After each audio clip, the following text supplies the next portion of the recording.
received from the Lord what I also handed on to you, that the Lord Jesus, on the night when he was betrayed, took a loaf of bread, and when he had given thanks, he broke it and said, "This is my body that is for you.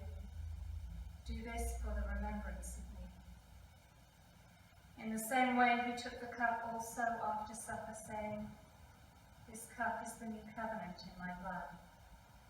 Do this as often as you drink it in remembrance of me. For as often as you eat this bread and drink the cup, you proclaim the Lord's death until he comes."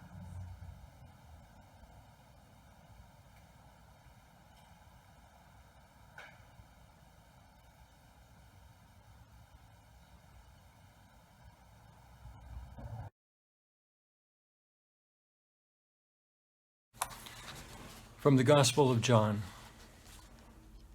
Now before the festival of the Passover, Jesus knew that his hour had come to depart from this world and go to the Father. Having loved his own who were in the world, he loved them to the end. The devil had already put it into the heart of Judas, the son of Simon Iscariot, to betray him. And during supper, Jesus, knowing that the Father had given all things into his hands, and that he had come from God and was going to God, got up from the table, took off his outer robe, and tied a towel around himself. Then he poured water into a basin and began to wash the disciples' feet and to wipe them with the towel that was tied around him. He came to Simon Peter, who said to him, "Lord, are you going to wash my feet?" Jesus answered, "You do not know now what I am doing, but later you will understand." Peter said to him, "You will never wash my feet." Jesus answered, "Unless I wash you, you have no share with me." Simon Peter said to him, "Lord, not my feet only, but also my hands and my head." Jesus said to him, "One who has bathed does not need to wash except for the feet, but is entirely clean. And you are clean, though not all of you." For he knew who was to betray him. For this reason he said, "Not all of you are clean."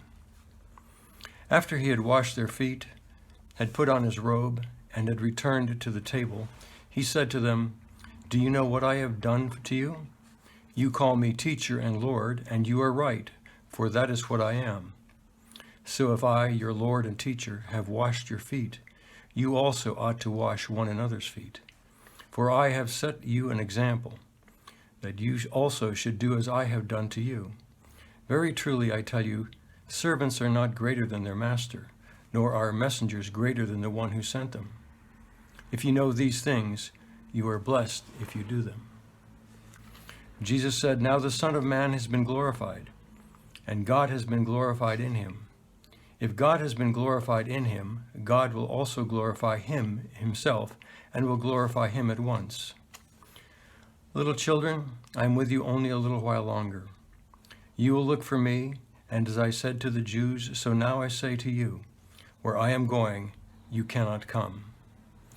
I give you a new commandment, that you love one another. Just as I have loved you, you also should love one another. By this everyone will know that you are my disciples, if you love one another."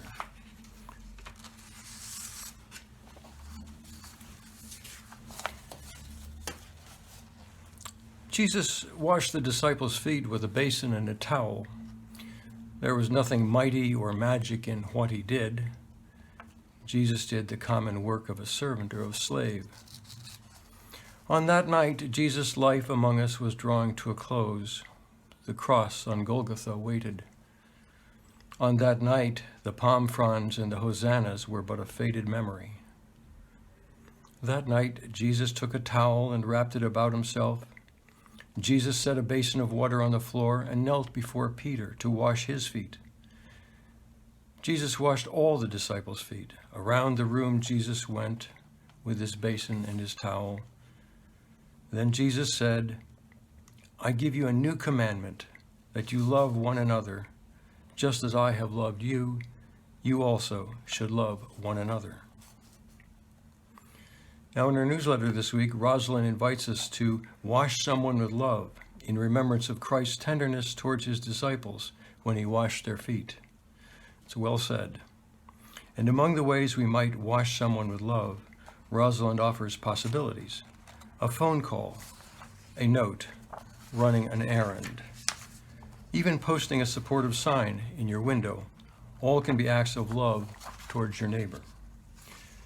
Such humble gifts we might give, wherein the gift itself is insignificant next to the kind thoughts that prompted it. Indeed, to love one another is to wash someone with love, to commit ourselves to small works for another, out of pure love, with nothing in return. My ministry, as a baptized Christian and as a deacon in a church, has proved notably modest. Whatever grand notions I may have once held have been brought low.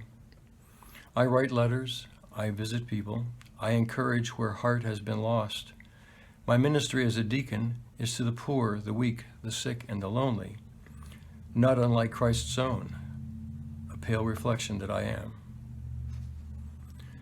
About a year ago, a man who had been ill asked me if I would help him.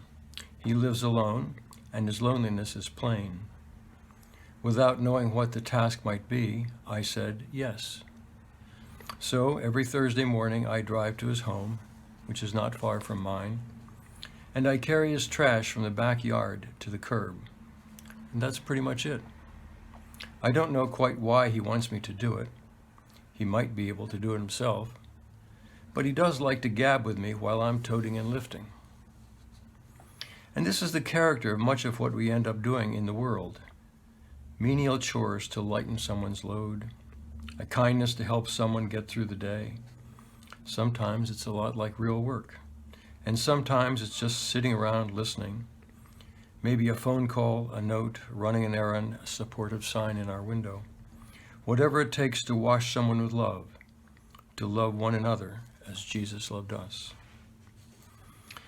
I sometimes fuss at myself for getting caught up in some of these chores, carrying plastic sacks from the backyard to the curb every Thursday.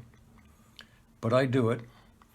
It is menial, it is humbling, but I have learned that I am not too good or too special to do lowly work, and neither was Jesus. Amen.